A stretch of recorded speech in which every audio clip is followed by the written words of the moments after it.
पहले स्टार्टिंग में बच्चे मुझे बहुत गाली देता है, चूतिया है, पीडीएफ प्रोवाइड कर, पीडीएफ नहीं करता था। क्यों? आज के डेट में वही बच्चे मुझे भी ये बात बोलते हैं कि भैया आप वही नोट्स बनवाते हो ना वीडियो से, नोट्स बनाते बनाते मुझे याद हो जाता है। डीआई में 3 से 4 क्वेश्चन हर एग्जाम में देखे गए हैं, हर एग्जाम में 3 से 4 क्वेश्चन। रेलवे की बात कर रहा हूँ, railway, paramedical, ALP, any bloody exam, 3 से 4 क्वेश्चन आते हैं डेटा इंटरप्रिटेशन से। अब देखिए, bar graph, pie chart, line graph, table, ये पूरा कंटेंट है, ये सारी चीजें आपको पढ़नी रहती हैं, पर आपको एम्फसाइज कहाँ करना है डीआई पे? कोई भी टीचर यूट्यूब पे यही कर रहा है ना, टाइप वाइज, टाइप 1 बच्चों ये सवाल पढ़ लो, ये तो उनका सोर्स क्या है? पीवाईक्यू, यहीं से तो निकालते हैं वो लोग, अपने मन से थोड़ी क्वेश्चन बना के दे रहे हैं भाई। और our aspirants wake up, I hope you guys are doing very good and fine. I am your host Arjun Singh. I hope you guys are doing very good. You guys are studying. Her time है, अब नहीं पढ़ोगे तो कब पढ़ोगे, ठीक है? Maths में दिक्कत आ रही थी बच्चों को कि मैथ्स पढ़ना है सर, मैथ्स पढ़ना है, तो here I am with your mathematics video. मैं 2-3 चीज़ों के बारे में आपसे बात करना चाहता हूँ, बहुत ही how to analyse PYQs. PYQs से कोई भी चैप्टर या कोई भी एग्जाम कैसे क्वालिफाई किया जा सकता है, इज इट पॉसिबल और नॉट? तो सबसे पहले मैं आपको यही जवाब देना चाहता हूँ, बिल्कुल आसान है। मैंने भी बहुत सारे एग्जाम्स उसके हिसाब से ही क्वालिफाई किया और पीवाईक्यूज से ही क्वेश्चन आते हैं। इमेजिन करो आप एग्जामिनर हो, एग्जामिनर क्वेश्चन कहाँ से देगा? व्हाट डू यू थिंक, कहाँ से देगा एग्जामिनर क्वेश्चन? पीवाईक्यूज से ही। आपको ड्यूटी मिली एग्जामिन में क्वेश्चन सेट करने की, तो आप फिर कहाँ से सेट करोगे? सबसे पहले आप उस एग्जाम के प्रीवियस ईयर क्वेश्चन उठाओगे, बस ये अपने दिमाग में थॉट प्रोसेस रखिए। ऑलराइट, तो आज हम लोग बात करेंगे इस वीडियो में, हम लोग 3 टॉपिक्स के बारे में बात करेंगे। सबसे पहला रहेगा how to analyse any chapters with PYQs, be it any chapter, mathematics, reasoning या फिर जनरल अवेयरनेस। आप इनका किसी भी तरीके से आप ये सोर्स फॉलो कर सकते हो, ठीक है? और दूसरा रहेगा सोर्स ऑफ स्टडिंग। मैथ अगर आपको पढ़ना है तो आप कहाँ से पढ़ोगे? सोर्स ऑफ स्टडिंग, ठीक है? और प्रायोरिटी और सीक्वेंस अगर आपने अभी शुरू किया है, ठीक है? बेसिक देखो, ये बात सत्य है कि जिसे कुछ नहीं आता है तो उसको 6 महीने तैयारी करनी ही पड़ेगी। पर मैं दिसंबर से पढ़ा रहा, तो मुझे नहीं लगता है कि अभी तक आपको कुछ भी नहीं आता होगा, ठीक है? मैंने अभी दिसंबर में ही शुरू किया है, इट्स बिन 3 मंथ्स है guys, December, January and Feb, 2.5 महीने हुए अभी मुझे पढ़ाते हुए, ठीक है? तो मुझे लगता है कि आपने अभी तक बहुत सारी चीजें सीखी होंगी मुझसे, ठीक है? चलिए, let's start the video without wasting any more further time. सबसे पहले मैं आपको कुछ बेसिक चीजें बताना चाहता हूँ कि नंबर, मान लीजिए कोई भी इंसान है, कोई भी स्टूडेंट है, विद्यार्थी है, जिसने मैथमेटिक्स शुरू की, तो आपने शुरू किया नंबर सिस्टम से। ऑलराइट, नंबर सिस्टम सबसे फर्स्ट चैप्टर। शुरू नहीं करना है नंबर सिस्टम से, मैं आपको बस एक बात बता रहा हूँ कि आपने शायद शुरू किया नंबर सिस्टम से। आपने देखा नंबर सिस्टम में कितने टाइप्स हैं? 9 टाइप्स हैं, ठीक है? ये मैंने जो पीडीएफ प्रोवाइड किया था कल, उसमें ये डला हुआ है, मतलब ये सीक्वेंस है कि 9 टाइप्स के क्वेश्चन है। हर टाइप के क्वेश्चन, सारे पुराने साल के क्वेश्चन इस टाइप 1 में, टाइप 2 में अलग अलग क्वेश्चंस, अलग अलग फेजेस और सेट्स हैं, ठीक है? तो सोर्स की अगर मैं बात करूं तो एनी सोर्स इज गुड। किरण की किताब है, वहां से पढ़ लीजिए। कोई भी बुक है, एनसीईआरटी है, वहां से पढ़ लीजिए। बेस्ट सोर्स मेरे लिए एनसीईआरटी है। तो एनसीईआरटी कंपाइलेशन मैंने जो अपलोड किया था कल अपलोड किया था, कल के डिस्क्रिप्शन लिंक में भी है, आज भी डाल दूंगा अगर आपको वहां से लेना होगा तो। ऑलराइट, सबसे पहले मान लीजिए नंबर सिस्टम, हर टाइप के, टाइप 1 का सवाल है, देखिए, which of the following numbers is divisible completely by both 9 and 11। आपको क्या पता पड़ा कि सबसे पहला टाइप इसमें हमसे क्या पूछ रहा है कि भैया डिविजिबिलिटी टेस्ट, ठीक है? डिविजिबिलिटी टेस्ट मैं यहाँ आपको पढ़ा नहीं रहा हूँ, मैं आपको ये बता रहा हूँ पढ़ना कैसे है, ठीक है? डिविजिबिलिटी टेस्ट टाइप 2 में बोला है कि what will be the difference between the largest and the smallest digit, ठीक है? इसी तरीके से total number less than, prime number less than 50, ये टाइप 3 के सवाल थे। टाइप 4, फिर टाइप 5, टोटल 8 टाइप के क्वेश्चन। अब देखिए, आपने सब कुछ देख लिया, सारे टाइप्स आपने देख लिया, किस टाइप के क्वेश्चन है, एक बार बस आपको देखना है, ओवरव्यू आपको करना है मेरी किताब से। ओवरव्यू आपने कर लिया, उसके बाद जो दूसरी बुक है जहां पूरा कंसेप्चुअल वो है सारा, उसका मतलब लिखा हुआ है कि डिविजिबिलिटी टेस्ट या हर चैप्टर के बारे में सारी चीजें जो लिखी हुई हैं। आपको टाइप 1 आपने देखा डिविजिबिलिटी टेस्ट है, ठीक है? आपने यहाँ 1 से लेके 11 तक, ठीक है? मतलब ये सारे पॉइंट्स 2, 3, 4, 5, 6, 8, 9, 10, 11 आपने ये सारा पढ़ लिया, ठीक है? डिवीजन का रूल आपने पढ़ लिया, ठीक? पढ़ा, आपका क्या काम रहेगा? आप जाओ क्वेश्चन नंबर 1 पे वापस, टाइप 1। आप वहां से क्वेश्चन सॉल्व करो। हुआ तो ठीक है, नहीं तो उसके नीचे सोल्यूशन है, सोल्यूशन देखिए। पर मैं आपको ये बोलूंगा कि सोल्यूशन इतनी जल्दी नहीं देखना चाहिए। जब तक आप 2-3 मिनट किसी एक पर्टिकुलर क्वेश्चन पे अपना दिमाग नहीं दौड़ाते। सिंपल सा तो सवाल है, क्या पूछा है, which of the number is completed divisible by both 9 and 11। तो सबसे पहले आपको क्या करना होगा, 9 का डिविजिबिलिटी रूल लगाना होगा, फिर 11 का। जो नंबर दोनों से डिवाइड हो जा रहा है उस ऑप्शन को आपको टिक कर देना है, 1 A B C और D। ऑलराइट, ये सिंपल। ये इस तरीके से ये अप्रोच आप लाइए। आपने मान लीजिए कोई भी चैप्टर आप उठा लीजिए, ठीक है, उसको पहले आप, जो मैंने आपको दिया है, पहले आप पीवाईक्यूज देखिए। पीवाईक्यूज देखने के बाद, ठीक है, आपको क्या करना है, वो जो सोर्स मैंने आपको बताया है, अब मैं नाम नहीं ले सकता हूं, देखिए पेड कोर्स है, पेड कोर्स का PDF मैंने चुरा के वहां डाला था, ठीक है। बेसिक बस बात यह है, अर्थमेटिक का अलग किताब था और एडवांस का शायद अलग किताब है, ठीक है। तो वहां से आप पढ़ रहे हो, कहीं से भी आप पढ़ सकते हो यार, ठीक है। बस आपके पास ये सोर्स इंपॉर्टेंट है, ये पीवाईक्यूज का, पीवाईक्यू के सोर्स होना आपके पास जरूरी है। प्रीवियस ईयर क्वेश्चन से ही आपके एग्जाम निकलेंगे, ऐसे आप भटकते रह जाओगे, ठीक है। प्रायोरिटाइजेशन की मुझे बात करनी है, प्रायोरिटी लिस्ट, ठीक है। अगर आप मैथ शुरू करते हो तो प्रायोरिटी आपको किसे देनी है और कैसे देनी है। ऑलराइट, देखिए, अगर कोई भी इंसान, कोई भी एस्पिरेंट अभी मैथ शुरू करता है तो सबसे पहले मैं आपको यह बताना चाहता हूं कि हाई प्रायोरिटी टॉपिक्स लिख लीजिएगा। PDF नहीं है मेरे पास, PDF नहीं प्रोवाइड करता हूं अपने स्टूडेंट्स को। पहले स्टार्टिंग में बच्चे मुझे बहुत गाली देता है, चूतिया PDF प्रोवाइड कर, PDF नहीं करता था। क्यों? आज के डेट में वही बच्चे मुझे भी ये बात बोलते हैं कि भैया आप वही नोट्स बनवाते हो ना वीडियो से, नोट्स बनाते बनाते मुझे याद हो जाता है। आप में से हजारों लोग, उनके पास PDF का भरमार होगा। वाईसीटी, किरण, पिनाकल, आदित्य रंजन की किताब, सबकी, गगन प्रताप सर की किताब, सबकी बुक्स होंगी आपके पास। नहीं निकलता उन बच्चों का एग्जाम, ठीक है। क्यों? लिखना सीखो, लिखना सीखो। ये बहुत ज्यादा इंपॉर्टेंट चीज है, आप ये बात समझ लो, ठीक है। सबसे पहला है डेटा इंटरप्रिटेशन, लिखिए, मैं आपको बताता हूं। फिर simplification, time in work, time speed and distance, ये भी बताता हूं कितने सवाल आते हैं और कहां से आएंगे, ये भी बताऊंगा, ठीक है। दूसरे टीचर्स क्या कर रहे हैं आजकल, मैंने देखा, मैं टीचर नहीं हूं, दूसरे लोग क्या कर रहे हैं, कंपाउंड इंटरेस्ट पढ़ाया बच्चों, कंपाउंड इंटरेस्ट इंपॉर्टेंट है। अरे सर मैं समझ गया कंपाउंड इंटरेस्ट इंपॉर्टेंट है, पर आपको ये भी बताना होगा ना कि कंपाउंड इंटरेस्ट में CI और SI का डिफरेंस दिया रहता है और बोलता है प्रिंसिपल बताओ। ये बच्चों को बताओगे तब ना बच्चे उस पर ज्यादा इंफोसाइज करेंगे, उस पर ज्यादा फोकस बच्चे कब करेंगे। आपको मैं बता दूंगा बच्चों, टाइम स्पीड और डिस्टेंस बहुत ज्यादा जरूरी है, पर आपको यही नहीं बताऊंगा कि प्रॉब्लम्स और ट्रेन ज्यादा पूछे जाते हैं। तो आपका फोकस कहाँ रहेगा पूरे टाइम स्पीड और डिस्टेंस? फोकस ही अगर आपका डेविएटेड रहेगा तो आप किसी एक पर्टिकुलर चीज में आप स्कोर कर ही नहीं सकते हो। और ये जो आदमी बोलता है ना कि मेरा 100% सिलेबस कंप्लीट है, मैंने अपने बच्चों का 100% करवा दिया है, वो झूठ बोलता है, सरासर झूठ है। ये 4 टॉपिक्स आपको करना है हाई प्रायोरिटी टॉपिक्स में। सबसे पहले इन चारों पे कमांड करिए। उसके बाद मॉडरेट प्रायोरिटी में है मेंसुरेशन, प्रॉफिट लॉस, परसेंटेज और रेशियो इन प्रोपोर्शन। कल एक बच्चा बोलता भैया आपने बोला था मेंसुरेशन इंपॉर्टेंट है, आज बोल रहे मेंसुरेशन इंपॉर्टेंट नहीं है। मैंने ये कब बोला है कि मेंसुरेशन इंपॉर्टेंट नहीं है? मैं बोल रहा हूँ पहले प्रायोरिटी इसको दीजिए फिर इसको दीजिए। थोड़ा दिमाग चलाओ यार, भगवान ने दिया है यूज करने के लिए। Low priority topics, algebra, geometry, trigonometry और मिक्सचर एलिगेशन। लो प्रायोरिटी का मतलब क्या है? ये नहीं कि इससे सवाल नहीं आएंगे, इससे सवाल आएंगे, पर ये आसान टॉपिक्स है, आप तुरंत कर सकते हो। मुश्किल टॉपिक्स, टाइम टेकिंग टॉपिक्स ऊपर के 4 हैं, ठीक है।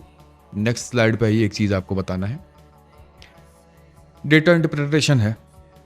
DI में 3 से 4 क्वेश्चन हर एग्जाम में देखे गए हैं, हर एग्जाम में 3 से 4 क्वेश्चन। रेलवे की बात कर रहा हूँ, railway, paramedical, ALP, any bloody exam, 3 से 4 क्वेश्चन आते हैं डेटा इंटरप्रिटेशन से। अब देखिए, bar graph, pie chart, line graph, table, ये पूरा कंटेंट है, ये सारी चीज आपको पढ़नी रहती है, पर आपको एम्फसाइज कहाँ करना है DI पे? फ्रीक्वेंटली आज टॉपिक क्या है इसमें? पाई चार्ट्स और टेबल्स, ठीक है। पाई चार्ट्स और टेबल, याद रखिएगा इस चीज को, पाई चार्ट्स और टेबल डेटा इंटरप्रिटेशन में ये बहुत जरूरी है। अब देखो, DI जो किताब है PYQ वाली, उसमें 4 टाइप के प्रॉब्लम होते हैं, पूरे पाई चार्ट के, बार ग्राफ का, लाइन ग्राफ के। पाई चार्ट और टेबल आपको पढ़ना है। आप टाइप 1 के सारे क्वेश्चन लगा लीजिए, ठीक है। चार्ट, मान लीजिए किसी भी चैप्टर में मान लीजिए 4 यूनिट है, 4 टाइप्स है। कोई भी टीचर यूट्यूब पे यही कर रहा है ना, टाइप वाइज, टाइप 1 बच्चों ये सवाल पढ़ लो, ये तो उनका सोर्स क्या है? PYQ, यहीं से तो निकालते हैं वो लोग, अपने मन से थोड़ी क्वेश्चन बना के दे रहे हैं भाई। पुराने सवाल आ रहे हैं, एग्जामिनर आके उसका सॉल्यूशन आपको बता दे रहा है, और कोर्स का दाम है 800। नहीं, ट्रैप में मत फंसो। डेटा इंटरप्रिटेशन की है, हर टाइप के 20 नहीं 5 सवाल 6 सवाल। अगर मान लीजिए टाइप 1 में आपको दिक्कत आ रही है, ठीक है, टाइप 1 में मान लीजिए अगर आपको दिक्कत आती है तो आप इसके 5 की जगह 10 सवाल लगा लीजिए। टाइप 2 लगता है कि आपका तुरंत हो गया, आसान है, तो टाइप 2 के आज 5 ही सवाल लगाइए। यही सुंदरता है ना पीवाईक्यूज की। प्रीवियस ईयर क्वेश्चन की सुंदरता का मतलब क्या है भैया? आप पुराने सवाल को आप सॉल्व कर रहे हो, ठीक है, टैकल कर रहे हो उन सवालों को, बनने लगता है आपको लगता है एग्जाम क्लियर हो गया। मैं क्यों बोल रहा हूँ पीवाईक्यू क्यों रटता हूं मैं, इसीलिए। पहला क्वेश्चन है डीआई का, पाई चार्ट का। देखिए क्या सवाल है ये, आरआरबी एनटीपीसी 2022 स्टेज 2। बताइए क्या सवाल है ये। एक पाई चार्ट दिया हुआ है, बोलता है कि how much was spent on decoration और डीजे। भाई साहब टोटल एक्सपेंडिचर दिया हुआ है, टोटल है 32,700, ठीक है, 32,700 का डीजे का पूछा है, डीजे का 6%, 32,700 का 6% निकाल लीजिए, और डेकोरेशन में 19%, 19% और 6%, 32,700 का निकाल लीजिए, यही आंसर होगा, दोनों को जोड़ दीजिए। बताइए ये नहीं होगा सवाल, ये सवाल नहीं होगा। एनटीपीसी में आ चुका है, आपके सामने डेमो दे रहा हूं आपको, इसीलिए। आओ सिंप्लीफिकेशन देखो, सिंप्लीफिकेशन में 3 से 4 क्वेश्चन आएंगे बच्चों, ठीक है। फ्रिक्वेंटली आज टॉपिक क्या है जो ज़्यादातर पूछते हैं, बॉड मास के रूल का कैलकुलेशन। बॉड मास जिस हिसाब से होता है, बॉड मास डेसिमल्स भी पूछे जाते हैं और भी कई सारी चीज़ें पूछी जाती है, ठीक है। 6 टाइप के कुछ सवाल हैं इसमें, 6 × 5, मान लीजिए 30 छोड़िए 50 सवाल लगा लीजिए। आपको नहीं लगता है कि आप एक दिन में 50 सवाल लगा सकते हो? यार आराम से लगा सकते हो, आराम से लगा सकते हो। एक टाइप का सवाल करने बैठोगे ना, टाइप 1 का, आपका चलते चलते हाथ और कलम दोनों तेज चलने लगेगा, ठीक है। और रिवीजन के टाइम पे आपको क्या करना है, मान लीजिए आपने टाइप 1 के 1 से 5 के सवाल लगाए थे, रिवीजन के समय में 6 से 10 लगा लीजिए, 10 से 15 लगा लीजिए। ये है, इससे आसान तरीका क्या बताऊं आपको पढ़ने के लिए? ये सवाल है स्टेज 2 2022 एनटीपीसी। नहीं होगा? बोलिए नहीं होगा क्या? बिल्कुल होगा भाई, क्यों नहीं होगा? जोड़ना है। इसमें दिक्कत कहाँ आती है? डेसिमल में गलती करते हैं लोग। तो इसका सबसे सिंपल सोल्यूशन क्या है, सारे डेसिमल को एक जगह कर दो, अलाइन कर दीजिए सारे डेसिमल को, हो गया आपका सवाल यार। 0.919, ठीक है, 0.0019, सारे डेसिमल एक साथ अलाइन करने हो गया आपका सवाल। सिंपल से सवाल आते हैं बच्चों, कोई रॉकेट साइंस नहीं है ये। टाइम एंड वर्क 2 से 3 क्वेश्चन, ठीक है। फ्रीक्वेंटली आज टॉपिक क्या होता है, पाइप एंड सिस्टर्न का। पाइप्स एंड सिस्टर्न आप लोगों ने भी देखा होगा, पाइप एंड सिस्टर्न के सवाल ज़्यादा आते हैं। 7 टाइप होते हैं इसमें, वर्क एंड टाइम, ठीक है, 7 टाइप हैं। 7 × 5 = 35 क्वेश्चन लगा लीजिए, ठीक है। हर टाइप में से 5 क्वेश्चन आएंगे। बहुत लोग ये बोलने वाले कि 35 क्वेश्चन लगा के होना रहता, तो मैं आपको होप दे रहा हूँ, करना ना करना आपके ऊपर है, ठीक है। Paras can complete 40% of the work in 8 दिन, while Deepti and Paras together can complete 10%। कैसे होगा? सोच के देखो, खुद सोचो, ठीक है। टाइम स्पीड और डिस्टेंस को देखिए, 2 से 3 क्वेश्चन आते हैं बच्चों इसमें, ठीक है। प्रॉब्लम्स ऑन ट्रेन्स, ये इस टॉपिक पे आपको एम्फसाइज करना है। क्या करोगे, पीवाईक्यू वाली किताब खोलो, पीवाईक्यू वाली किताब आपने खोली, उसके बाद आपको क्या करना है बच्चों, प्रॉब्लम्स ऑन ट्रेन, जितने भी टाइप के क्वेश्चन है, हर टाइप के क्वेश्चन को पहले देखिए। टाइप 1 का एक क्वेश्चन देखा, टाइप 2 का एक क्वेश्चन देखा, फिर आपको क्या करना है, जो मैंने दूसरी अड्डा वाली जो किताब है, ठीक है, अड्डा 2-3 पब्लिकेशंस की किताब है उसमें, उसको आप खोला, उसको आपने खोला, खोलने के बाद आप क्या करो, जाइए पढ़िए, वहाँ से पढ़िए। पढ़ने के बाद आपको क्या मिलेगा कि हाँ ठीक है, चलिए टाइम स्पीड और डिस्टेंस के बेसिक कंसेप्ट हो गए आपके। 20 मिनट लगेगा, बस आपको रीडिंग करनी है। मैं आपको बता रहा हूँ, थ्योरी पढ़ना इसलिए ज़रूरी है मैथ्स में, आपको बेसिक चीज़ें पता पड़ जाएंगी। थ्योरी 20 मिनट लगेगा, आप सवाल लगाना शुरू करो, ठीक है। प्रॉब्लम्स ऑन ट्रेन्स पे एम्फसाइज करना है बच्चों। प्रॉफिट लॉस एंड डिस्काउंट की अगर मैं बात करूँ, सक्सेसिव डिस्काउंट, 2 से 3 सवाल आते हैं, सक्सेसिव डिस्काउंट पे आपको फोकस करना है, ठीक। मेंसुरेशन की अगर मैं बात करूं, volume and surface area of cylinders and sphere, ये सबसे ज़्यादा इंपॉर्टेंट होता है। Curve surface area and volume surface area, ये दो, वॉल्यूम सरफेस एरिया नहीं, surface area and curve surface area, cylinder और स्फीयर, 3D से सवाल ज़्यादा आते हैं, याद रखिएगा इस चीज़ में। मेंसुरेशन, परसेंटेज की अगर मैं बात करूं, क्या आता है, परसेंटेज इंक्रीज डिक्रीज का सवाल आता है, ठीक है, यही जनरली सवाल आता है, और ये सबसे टफेस्ट होते भी है। जो फ्रीक्वेंटली आज टॉपिक होते हैं वही सबसे टफ होते हैं। अगर इससे नीचे के सवाल आएंगे तो आप आराम से बना लोगे, ठीक है, ये बात ध्यान दीजिए। 2 से 3 क्वेश्चन आता है परसेंटेज में बेटा, याद रखिएगा। रेशियो इन प्रोपोर्शन, पार्टनरशिप का सवाल आता है, पार्टनरशिप पूछते हैं कि पार्टनरशिप का है, बता दीजिए क्या करना है। Alright, simple and compound interest क्या आता है? सिंपल इंटरेस्ट CI और SI का डिफरेंस दिया रहता है। यही सवाल आता है, इस बार भी आएगा। प्रिंसिपल पूछ रहा है, प्रिंसिपल निकालिए, ठीक है। CI और SI का डिफरेंस दिया है, डायरेक्ट फॉर्मूला है, मैंने पढ़ा रखा है इसको। नंबर सिस्टम, डिविजिबिलिटी रूल, देखिए इसमें लिखा हुआ है। पहला सवाल क्या था? टाइप 1 का क्वेश्चन 1 क्या दिखाया था मैंने आपको? डिविजिबिलिटी रूल, 9 और 11 से कौन डिविजिबल है, ठीक है। एवरेज पे आइए, वेटेड एवरेज प्रॉब्लम्स आएंगे, एवरेज के जो सवाल आते हैं यहां से आएंगे। ज्योमेट्री पे आइए, प्रॉपर्टीज ऑफ ट्राइंगल, 8 प्रॉपर्टीज हैं ना ट्राइंगल की, 8 प्रॉपर्टीज हैं ट्राइंगल की बच्चों, 8 प्रॉपर्टीज, ठीक है। एलजेब्रा पे आइए, एलजेब्रा में क्वालिटी की क्वेश्चन और एक लीनियर चुपचाप दिया रहता है, इसका ये वैल्यू दिया है x² + 1/x² का वैल्यू क्या आएगा। इसी से रिलेटेड सवाल आते हैं। अब ये मत बोलना बच्चों ये इतना आसान सवाल है, थोड़ा दिमाग चलाओ, मैच्योर बिहेव किया करो, ठीक है। अब आप लोग और हम लोग उस स्टेज में नहीं है कि हम लोग इलॉजिकल सवाल पूछें कि अरे ये थोड़ी है, ये थोड़ी ऐसा, ठीक है। ट्रिग्नोमेट्री में आप जनरली देखना क्वाड्रेंट्स के क्वेश्चन आते हैं या तो फिर हाइट एंड डिस्टेंस के क्वेश्चन आते हैं। 6 फुट का चबूतरा है, उस पर एक 6 फुट का आदमी खड़ा है, बिल्डिंग की शैडो बन रही है 30 डिग्री पे, बताइए कितना ये एंगल पूछेगा। ये simple height and distance. Alright, एक एक चीज मैं आपको बता रहा हूँ, अब आपको खुद ही करना होगा। मैं कितनी भी स्ट्रैटेजी दे दूं, कोई भी रणनीति दे दूं, पढ़ना आपको खुद है। मिक्सचर एंड एलिगेशन से 1 से 2 क्वेश्चन आते हैं बच्चों, 1 से 2 क्वेश्चन आएंगे मिक्सचर। और क्या आता है? मिक्सचर रेशियो के प्रॉब्लम, 1:4। वाटर एंड अल्कोहल का रेशियो है 1:4, अल्कोहल और पानी, दारू और पानी का रेशियो है 1:4। हम लोग को ऐसा चाहिए कि 3:7 हो जाए, तो बताइए कैसे होगा? कितना पानी उसमें हम लोग मिलाए या फिर कितना अल्कोहल मिला? ये सिंपल इस तरीके के सवाल आते हैं, ठीक है। मैं आपको ये बात बोलना चाहता हूं, अभी तक कितने यूनिट्स अभी मैंने आपको बताया? 15 यूनिट्स मैंने आपको बताया है ना। आपको क्या लगता है 15 यूनिट खत्म करने में आपको कितना दिन लगेगा? क्या लगता है यार? मान लीजिए सबसे ज्यादा नंबर सिस्टम में ही टाइप्स हैं सवाल के, 9 टाइप हैं इसमें, ठीक है। 2 दिन आप कर सकते हो, 1 दिन 4 कर लीजिए, 1 दिन 5 कर लीजिए। मेरा मानना रहता है कि पहले मुश्किल काम किया करिए, 1 दिन 5 कर लीजिए, दूसरे दिन 4 करिए, ठीक है।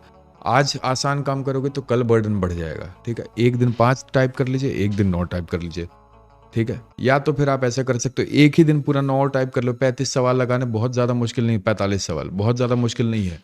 अगले दिन आप क्या करोगे? उसका प्रैक्टिस कर लीजिए ना, उसका प्रैक्टिस कर लीजिए। जो मैंने बुकलेट्स दी हैं आपको, उसका प्रैक्टिस कर लीजिए, ठीक है। और किसी को भी देखो, डिस्क्रिप्शन में लिंक मिलेगा, डिस्क्रिप्शन में लिंक है, वहाँ से जाके लेना हो ले लो। आपके पास बुक है तो बढ़िया बात है, नहीं है तो वहाँ से ले लो। और अगर नहीं आता है आपके पास, इन केस बहुत सारे बच्चे मुझे बोल रहे थे नहीं आता है, तो ये मेरी ईमेल आईडी है टेक्निकल टीम की, इस पे आप मैसेज कर दीजिएगा, ठीक है। मेल आईडी जो है वहाँ पे, उस पर आप मेल कर दीजिएगा, devlawyer.singh@gmail.com। किसी भी प्रकार की समस्या हो, ये ईमेल आईडी हमेशा खुला हुआ है, devlawyer.singh@gmail.com। किसी भी प्रकार की समस्या हो, नहीं मन लग रहा है पढ़ाई में, रूटीन बनाना है, कुछ भी बता दो, मैं सब कर दूंगा। एग्जाम निकालना आपका काम है। मैं हर काम अपनी तरफ से ना 100% करके दे रहा हूँ। मैं पढ़ा नहीं पाता हूँ आप लोगों को पूरे तरीके से, क्यों? क्योंकि मेरा खुद मेंस का परीक्षा है भाई, ठीक है। पर अगर मान लो आप खुद के लिए नहीं करोगे तो मैं क्या बोल सकता हूँ इसको, ठीक है। मैंने आपको बहुत बहुत बहुत सपोर्ट कर रहा हूँ अपने हिसाब से, मेरी जितनी औकात है अकेले की। ऑलराइट, मेरे पास कोई टीम नहीं है, मैं कोई पैसे नहीं लेता हूँ तुम लोगों से, मैं बिना। और जो आदमी ये सोचता है ना कि यूट्यूब से कमा रहा है, जिस जिंदगी में अगर कभी क्षमता हो तो यूट्यूब खोल के देखना, यूट्यूब कितना पैसा देता है, ये बात आपको समझ में आ जाएगा, ठीक है। तो इस तरीके से काम करते चलिए बच्चों। बाकी कोई भी चीज़ लगे, बिल्कुल मेरा DM खुला है, टेलीग्राम पे मैसेज मत करिएगा, मेल में ज़्यादा देखता हूँ, टेलीग्राम, व्हाट्सएप, इंस्टाग्राम ये सब कुछ नहीं चलाता हूँ, ठीक है। नंगा नाच होता है बस वहाँ। और boys keep studying, please study hard, समय नज़दीक है, ठीक है।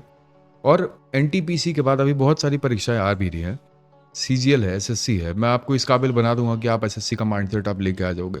ठीक है, घबराओ नहीं, वो करने वाले लोग कोई बहुत मार्स वार्स से नहीं उतर के बैठे हुए हैं। ठीक है, बस चलिए, सही रणनीति, सही स्ट्रैटेजी, सही दिमाग से चलते रहिए, आपका काम आसान हो जाएगा। ठीक है, आप सभी का दिन मंगलमय और शुभ रहे, शिव आपको शक्ति दे। ठीक है, सच्चाई से चलिए, शिव आपके साथ रहेगा। ओम नमः शिवाय। आप सभी के दिन मंगलमय और शुभ रहे। Arjun Singh signing off.